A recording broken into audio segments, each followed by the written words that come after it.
Picture this. You're the top dog of Video Game Show Awards, and it's time to decide, very fairly, the best game of the year. What do you choose? A DLC expansion that redefines what good expansions mean, to the point you change the long-standing rules of your show just to be able to include it. Or maybe... Let's go gambling! I recorded this video before the Game Awards. It was Astrobot. So this indie poker game, Balatro, made it to the Game Awards, and a lot of gamers on Twitter got upset that the second entering game of the year is gonna get swept by the best game ever made of Balatro. It got swept by Astrobot. Balatro slanders after they played the game. I get it. I get it. Balatro is nothing more than just poker. Investigators found a car. They also found wheels.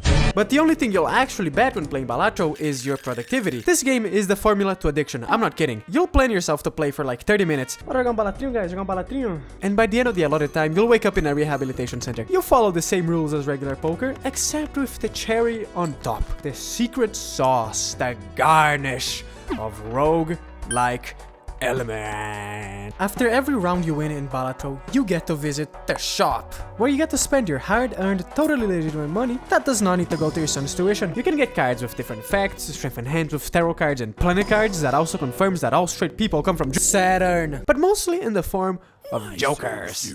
I've literally won Balatro, like, who bring about 1,000 different effects, and that if you know what you're doing, you can mold the entire way you play, leading to absolutely insane results. And that's it. Balatro at its surface is a very simple game, but it's really no wonder that this simplicity is the key to how charming the game is. Besides the attention to detail and how much care the game has, the absurdly comical facet this game puts on in its social medias. Here are 2 bananas in my hand. Would you like to see me eat them? The insanely detailed texture and just feel of the sound design, the swiveling soundtrack. That just sounds like you're getting slurped.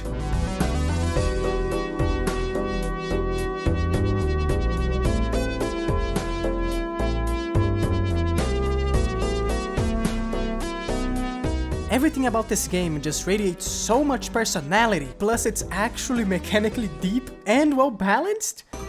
Second, boys! Huh? That's 1/10 of the ante I need? What? There are generally so many different hands you can build around, and so many jokers that are actually good. There's different decks and different stakes and a lot of RNG, but it's literally poker. What did you expect? Não, cê tá de brincadeira. Cê tá de brincadeira. Like, there was no reason for a little card game to go this high. Wait, hold on, I need to like actually show you a run or something. Here, let me just grab something real quick. This starts very simple. Rarer hands give you more score. Your objective is to surpass this number with this amount of hands. Boring, boring, next. I got this stag that made it so that the first joker I encounter is a guaranteed polychrome. Luck did not favor me, but we have to make this work. 2 rounds later and I actually got a good joker. 3 rounds later, but I finally realized maybe I've been too harsh on you. Plus 3 multiplier, plus 3 multiplier, plus 3 multiplier, plus 3 multiplier, plus 3 multiplier. How is that not the game? What? Yes, I may have gotten an actually good joker, but this is more important because I have just realized something really funny. Plus 3 multiplier, again, plus 3 multiplier, plus 3 multiplier, again.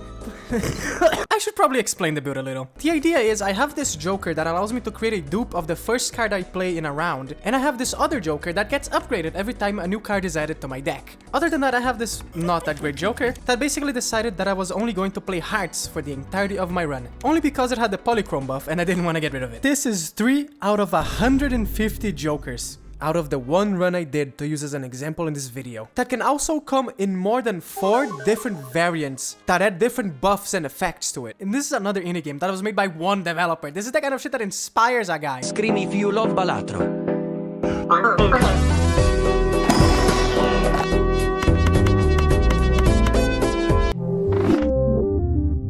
Oh, and by the way, this is how a good run usually ends in Balatro.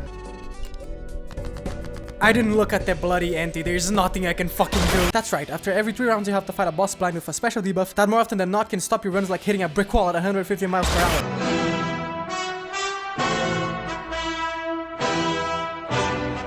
The blinding simplicity of Balatro, paired with the most replayable roguelike I think I've ever seen, is exactly why it's a nominee for Game of the Year in the first place. Let's ignore for a second that the Game Awards is a very flawed show. I was gonna go on a huge tangent to explain this, but after watching this year's TGA, I can confidently say I'm actually proud of Geoff. Look, the show's still far from perfect, but they addressed the industry layoffs, there wasn't a please wrap it up fiasco this year, they gave devs plenty of time to speak, and the director at Larian Studios gave one of the best speeches I've ever heard in my life. And the self-aware Muppets constantly jabbing at Geoff was actually kind of mad funny. My final fantasy is for this show to be over. And I'd be very content if this is the direction the show keeps heading on in the future. This was like the best TJ in 5 or 6 years, and they got fucking Okami too, are you serious? I still can't believe this shit. But instead, let's point to how even still, Balatro is the tangible proof that literally even the simplest idea, if treated with enough care, is still enough to push the industry forward. Because at the end of the day, Balatro is literally just a funny number go up game. And there's nothing wrong with that. A lot of people saw this game and went, pfft, poker? But there's so much more to this game that seems so simple at the surface. It's hard to say this without sounding at least a little bit hyperbole, but it does genuinely feel like you could play this game forever. Especially if you're going for platinums. If you're achievement hunting in this game, God help you, man. This silly little game about funny card clowns, with its countless little tweaks and gizmos, can provide so much entertainment. And it may sound like I just made this video to glaze Balatro, and I might have, but I'm glad I got the opportunity to talk about all the topics surrounding it as well as the Game Awards, because it is a game I genuinely enjoy a lot. And honestly, you don't need to take my word for it. I've seen it happen like a domino effect. All you need is 20 minutes in this bad boy and you'll be changed forever. I'm not talking about math, it's a video game. And it's absolute Balatro.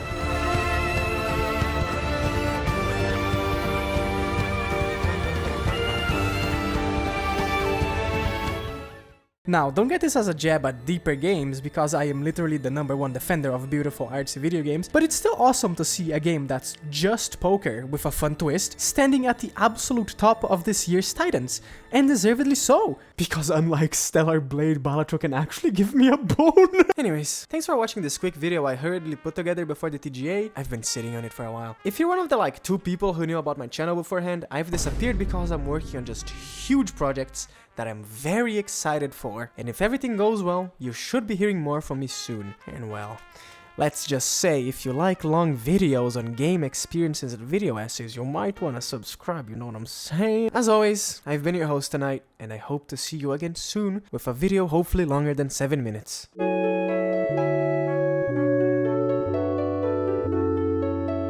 Oh, and happy holidays!